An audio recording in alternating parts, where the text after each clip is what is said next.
Good afternoon. This is Dr. Bones Live, and today my guests are the guys from Crash Island. Welcome to the show, guys. Hello. So, first off, Crash Island. Where did the name come from? Because it sounds, it's not quite contradictory of itself, but it sounds, it was like a good idea. So, how'd you guys come up with that? Well, basically, we're all from different parts of the world, and we met together in London, so kind of made sense to. We kind of crashed into each other on this island. That's the whole story behind it. So. And it's got a nice ring to it, so we went with it. Well, it's good because you actually kind of answered my next question. Because I was going to say, I was going to ask, how you guys met. So, all you guys met in London because you guys are all different parts of the world. And it just kind of cool because you don't see that too often. You got Spain, France, and South Africa. That's quite the mix. Yeah, that's right. Yeah, so we met first with Guillermo last year, 2 years ago, and we started making songs, and quite quickly we met up at the showroom. And then When he's saying we, he means I. Like, my precious. So you, I. It's like a royal. The royal. Then sorry, you carry on. And so 6 months later, after we moved to London, like the band was starting, it was set up, and this is how we met. So, when you guys started jamming together, do you guys already have some of idea of what you're going to play, or were you thinking, you know what, we've got such diversity here, this is going to make some really cool music, so let's just kind of try something and go with it? Well, it just kind of happened, really. It wasn't anything planned. The band just formed together from different parts of the world. We didn't plan it in any way. I just met up with Jeremy. We kind of clicked when we were doing music together, and the rest of the guys just seemed to work. I think it was a combination of both, actually, because when they first started, it was Jeremy and Giz, and they wrote a bit of stuff. And then when we got together, the unique kind of sort of different influences did add something, like the sounds took a different shape, and it kind of, so it was kind of a bit of both. It definitely evolved. From the beginning, we were doing more acoustic stuff, and then we started jamming together as a whole band, and it did change the sound a lot. Well, you know what? I'm really, really liking your music, and one of the first things that stuck out to me, with Let It Rain, is just the initial kind of like reggae start, and then he kind of went with a little bit of pop and a little bit of like a couple little blues riffs that picked up there, and it's interesting to me because I like the idea that you guys have like incorporated like a bunch of different musical backgrounds into one, and it sounds really good. And it's nice for me because growing up, I mean, we all did the 60s and 70s stuff like the Beatles, the Doors, the Who, Zeppelin, that sort of thing. But I also got into ska, and hearing the reggae kind of reminded me a little bit of ska because I'm a Bob Marley fan, as well as like the Specials, the Selector, that sort of thing. So it's nice to hear that kind of mix because you don't hear that mix kind of too often. It's kind of gone by the wayside a little bit. Yeah, definitely. That's something we've been thinking about recently as well, that you don't really see or hear much bands that have that reggae feel to it.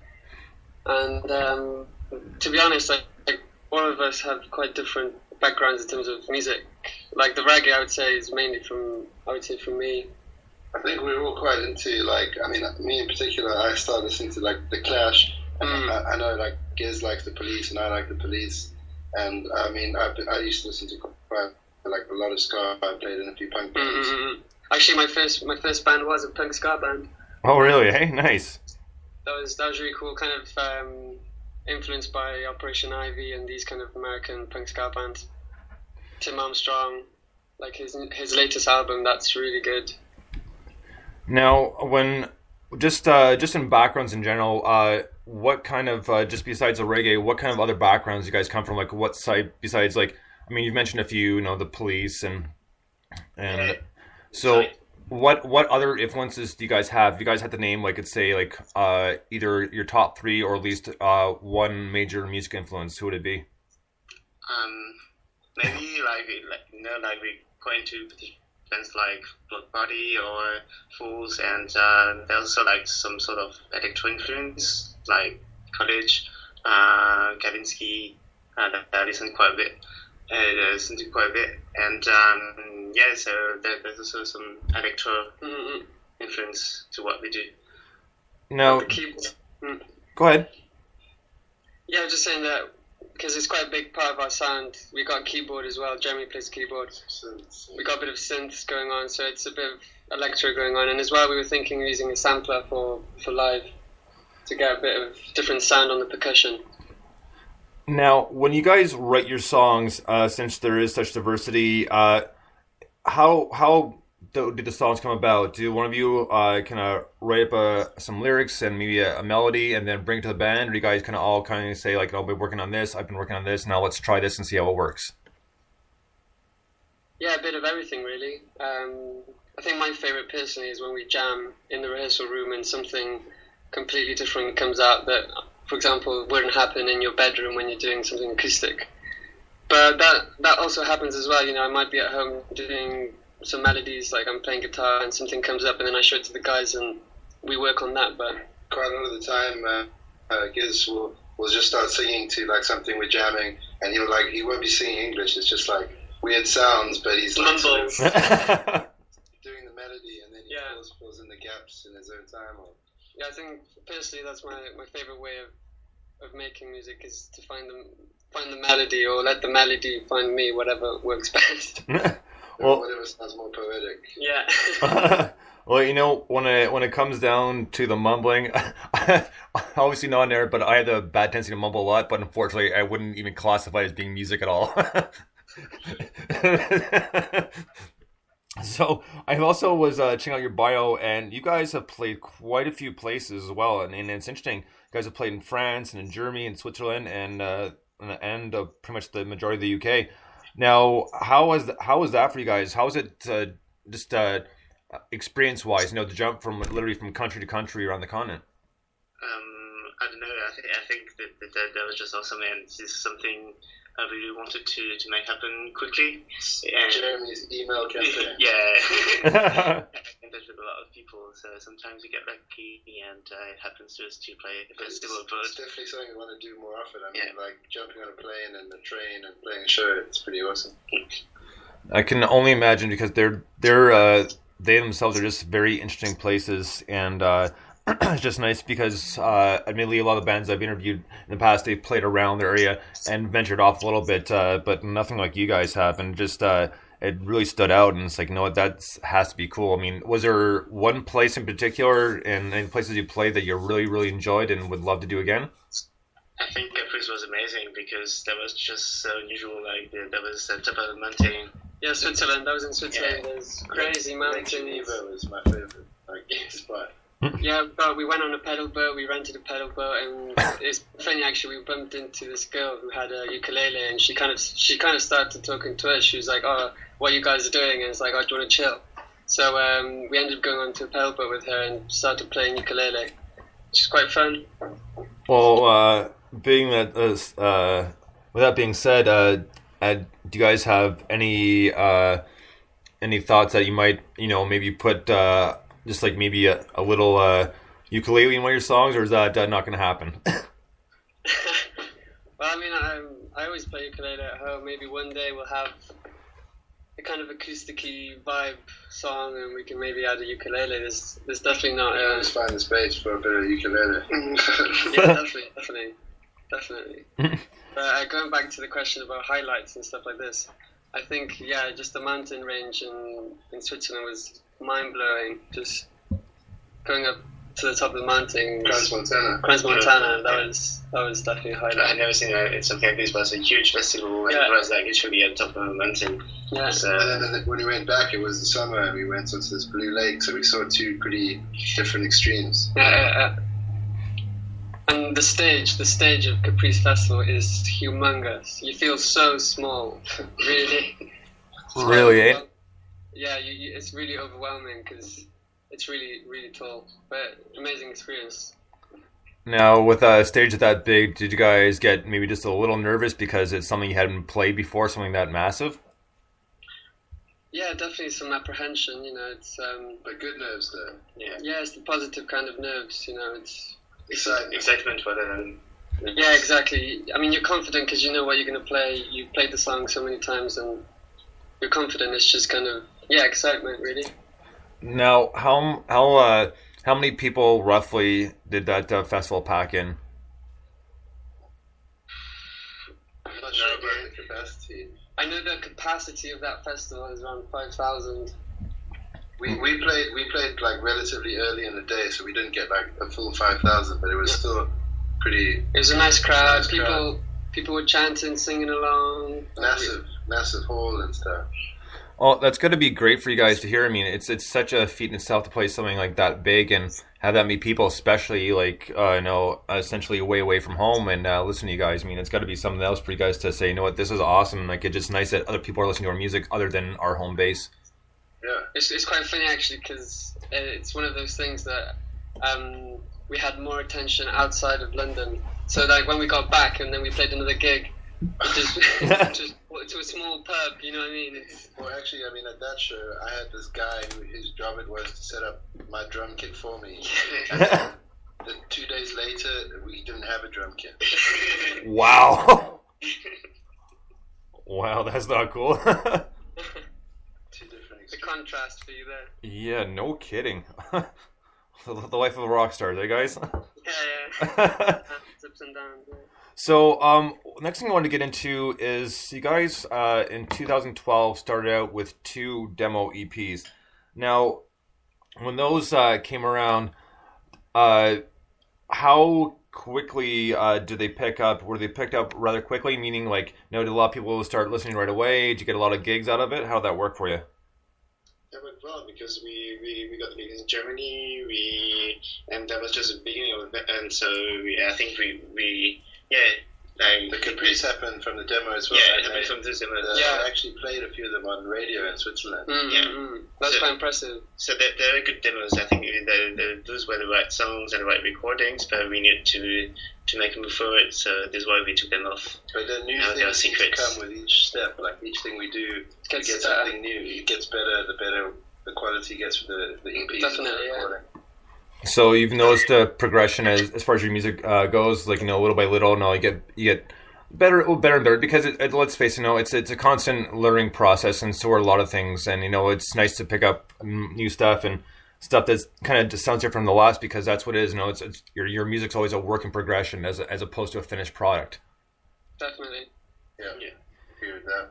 So leading up from those 2 demos to your 2013 release of your debut EP, I found it interesting that it was mixed by Gordon Raphael, if that's how you say his last name. I hope I'm not saying it wrong. Raphael. From the Strokes. How cool was that? I mean, were you guys fans of the Strokes at all, or like? No, he's not part of the band. He produced the 2 first albums of the Strokes. Yeah, he recorded their first album, Is This It? Right. And he recorded their demo EP before that, and then he did 2 albums after that. So he was the guy who mixed and recorded them. So, but still, it was pretty exciting to. A huge part of their sound, I would say, revolutionized rock at the time. I'd say. Is This It was recorded in his home studio and stuff. So having an experienced producer there, that must have been a real treat for you guys. Now, was it? Was he hard on you guys, or did he make it relatively easy for you guys to kind of come together and kind of see where he was coming from in the recording process? No, I mean he made it really easy. I got in touch with him on Facebook actually, and he's really fun and open, and it's just an exciting guy. Yeah, exactly. He just loves music and wants to be a part of good music. If he likes your music, he's keen. Very encouraging as well. Yeah, encouraging and very friendly. And it's always nice to hear because there are time to time you hear these horror stories where the band's picked up a well-known producer, but he's a little bit more tough on them than they expect. So it's always nice to hear someone that just still very into music and just wants to help the band make a good record. So next up, we're going to take a quick little break here, and speaking of the new album, we're going to listen to a song called Let It Rain. So we're going to take a quick break here. We're going to listen to that, and we'll be right back with Crash Island.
All right, that was Crash Island with Let It Rain, and we're back with the guys from Crash Island.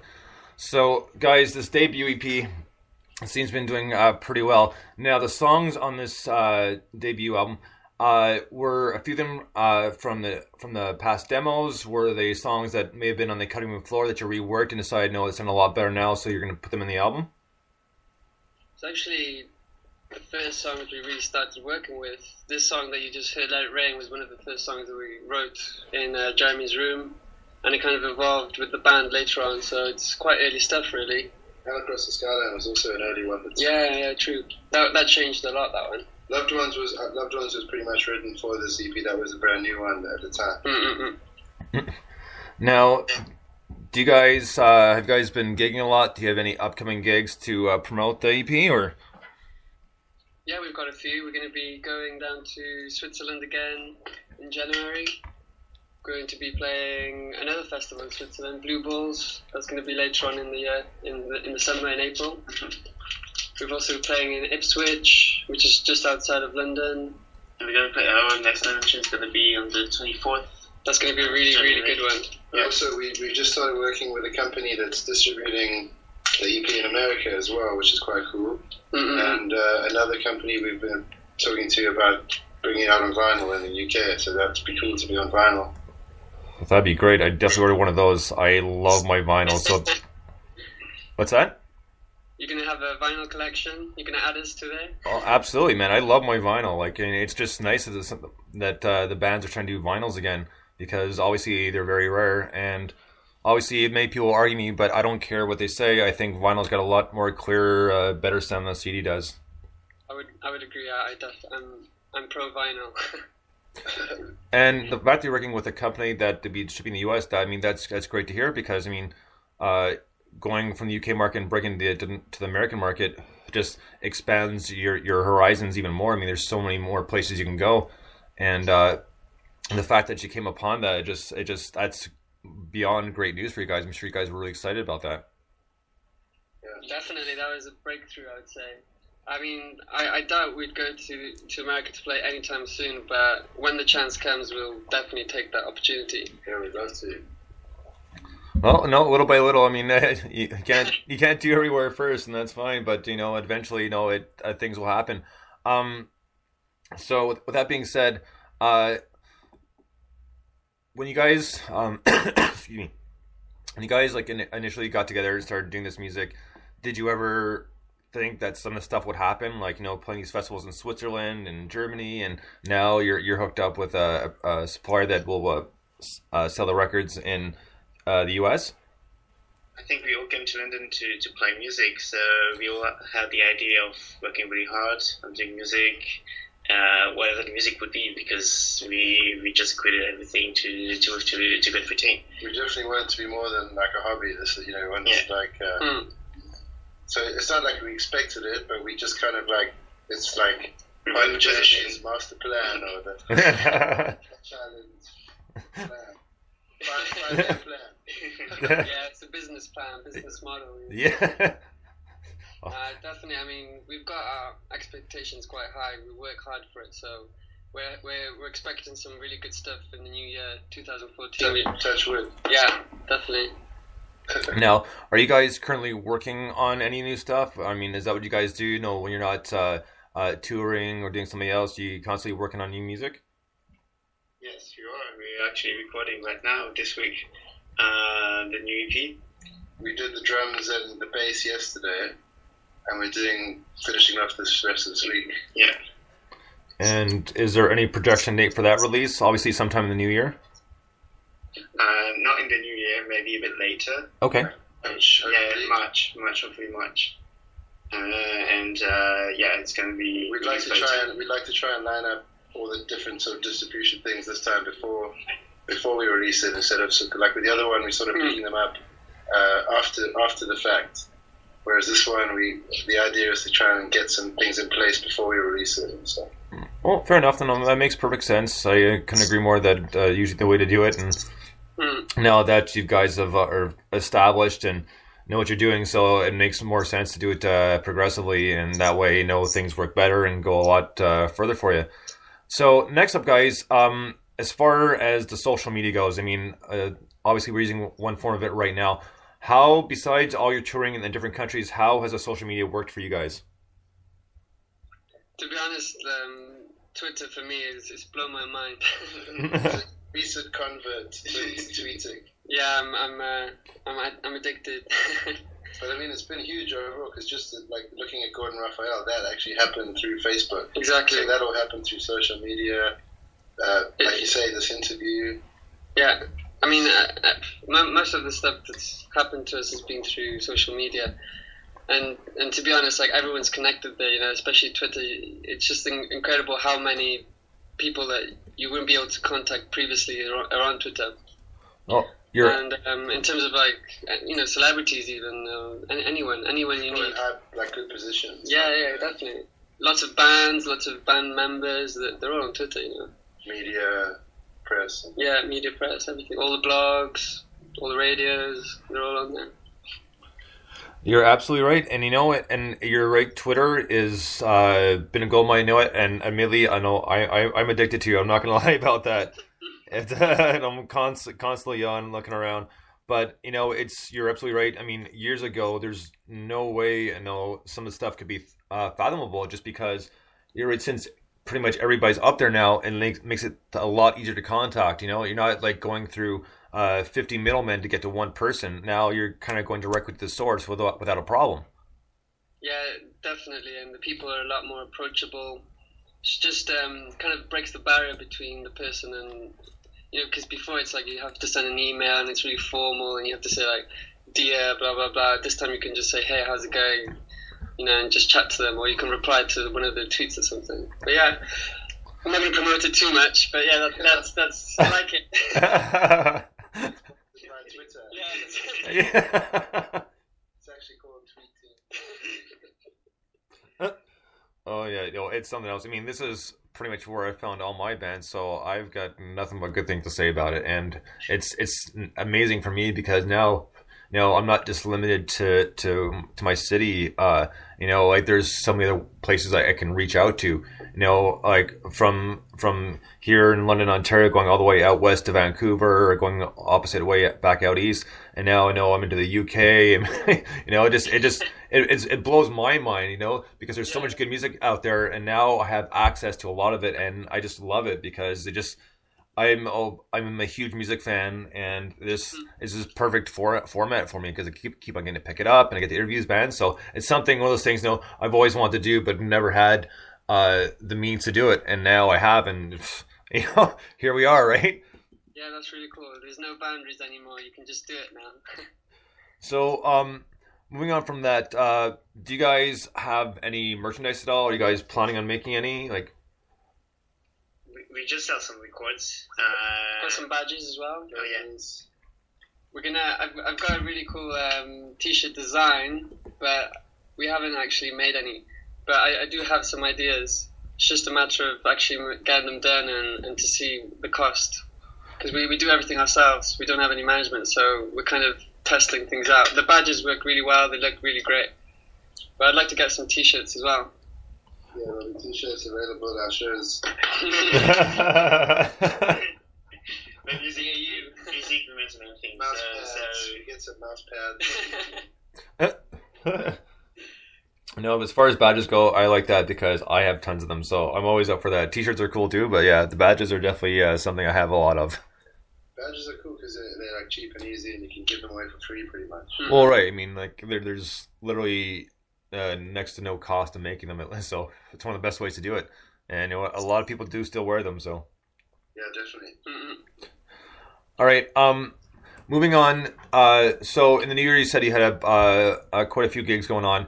Now, you guys taking a break at all? Meaning like just a kind of a few weeks to maybe not do too much, just kind of work on a few things, or are you guys gonna constantly kind of be in and out of the studio? Go ahead. To be honest, like for me, there's no break really. I mean, music is what I do. If I'm not doing with the band, I'll be making songs at home, and there's always an urge to create. So I'll always be doing something. If it's not directly with the band, it'll probably eventually be part of the band, maybe in a few months. So We might allow ourselves a bit of time for some fine dining over the Christmas period. because fine dine. Yeah. What about you guys? Are you gonna Fine break? time and good wine. Do you guys break? No, I don't. No, I've had my break. You know, I mean, I was in Spain during the summer, a few months back, and that was nice. So I'm feeling like there's a lot of work I want to do this year, and to be honest, there's a lot of things happening now with the band, which are really exciting for this new year. So I just want to keep it going. Keep the momentum going. Yeah, keep the momentum going. Yeah. Well, that's always good to hear. Now, do you guys, since you guys have recorded or recording right now a lot of new songs, have you guys found that they've changed a little bit from the last EP? Like maybe you used more of an influence from, let's say, like a rock standpoint as opposed to like a reggae standpoint. Like, could you guys kind of lean to one side more than the other, or is it still just like a collaboration of a bunch of different backgrounds? The song and the music has changed a bit, but not in terms that the influences have changed. It's more like how we put everything together, and also how focused we are on the composition of the song and actually the writing and composition. So we are a lot more careful about how we make the songs, but the influences and the goals we set ourselves up with music-wise are still the same. Yeah, definitely, I would agree. I would say I think our standards have gone up since our last EP, because before, I think the last EP, it seems like we just kind of recorded what we had, and now with this recording, we were like, okay, let's really actually make a huge effort in finishing these songs, and I think we've raised our standards. So. Like, one thing we also learned was we tended to write our songs that were too long, so we trimmed the fat a bit, you know? Yeah.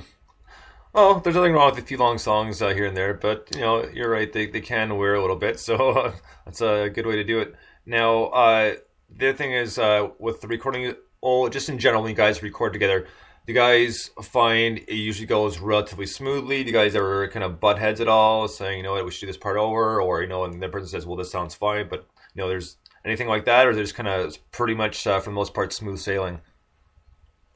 I think songwriting is a lot harder than recording. Like songwriting, because you have a lot of opinions of what's happening, and there's more kind of conflict between personalities in songwriting. So the recording process is quite smooth, I would say. I'm still nursing a black eye from yesterday's session.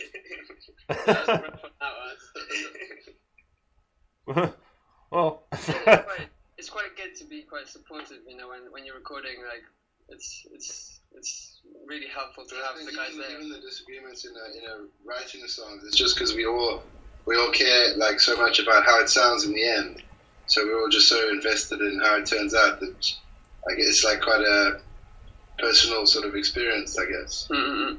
Well, the one thing that is true is, no, we're all our harshest critic, right? So, you know, we want to sound how we want to sound and that sort of thing. But at the same time, too, is that's not necessarily a bad thing, because, I mean, that happening, being said and done, the final product shows the amount of work, and even though there might have been frustration, you know, look what the end result is. Yeah, definitely. I think it's worth it, to be honest. I mean, I'd rather the guys be honest to me and getting it a little bit more heated up than you know, having something that everyone's not happy with. If everyone's happy with the final result, that's what matters. I think the day that we stop all like voicing opinions, it's like a bad day, you know. Yeah, definitely, because that just shows that they don't care, you know. Just backseat driver or something. Exactly, yeah. Along for the ride. Or... Yeah. Oh. And also the one thing I will just add is just because we trust each other about the music. So we just respect each other's opinion. Yeah. We always try, like, each suggestion and listen to each other's opinions quite democratically. Mm-hmm. Well, no, fair enough, and that's such a good way to do it. So it's always an interest to me, because obviously each band's dynamic works a little bit differently, and it's always a curiosity to me, because like I tell my listeners many times, that just in general, like whether it be writing a song, recording, is not as easy and it's not as kind of sunshine and farts as people think it is. I mean, there's a lot of work that goes into it, and so definitely. I mean, it's a long process, but it's definitely worth the work. Well, guys, now is the time. If you want to give any shout outs, the floor is yours. So if you want, go right ahead. We're giving shout outs? Yeah, if you want. You don't have to, but if you want, now the time is... I'm going to give a shout out to Gatti, who's in Poland at the moment. She's visiting some family. I want to say hello to my mum. She's in South Africa cooking dinner probably. Yeah, as well. Oh, Yeah. Like what you mean, like local bands? Jerome's Cock Bar. Joe's. If you're in London, make sure you go Lockside. in Camden. That's Jerome, the bassist. He's not here, but he's got a wicked bar in Camden. Making a cocktail right now. Well, guys, right on. Thank you so much for taking the time to do this today. It was a lot of fun, and definitely keep me posted, and I'll keep an eye out when that new EP comes out, and I'd love to have you back on the show if you guys want to. Yeah, definitely. It's been a pleasure. Thanks a lot. All right, guys. Well, you have a great afternoon, and thank you again. It was a lot of fun. Thank you for taking the time to do the show for me today. Thank you. Thank you, man. Goodbye. All right, guys. Have a good one. Take it easy. See you later. You too, bye. Bye. All right, guys. I hope you enjoyed that interview. That was Crash Island, and a good bunch of guys, some interesting stories, and definitely some good laughs. So that's going to do it for now, and thank you so much for listening, like always. And tune back in at 3:30 p.m. Eastern and 8:30 p.m. in the UK. I will be interviewing Del from Analog Wave. Then at 4:30 we got Bloggers Corner, and that's 4:30 p.m. Eastern and 9:30 p.m. in the UK. That's going to be with Britt, and she's at Eclectic Pop on Twitter. Check out her blogs; they're really good. And tune in for that. And we'll talk to you soon. Until then, bones out. Thanks for listening, guys. Take it easy.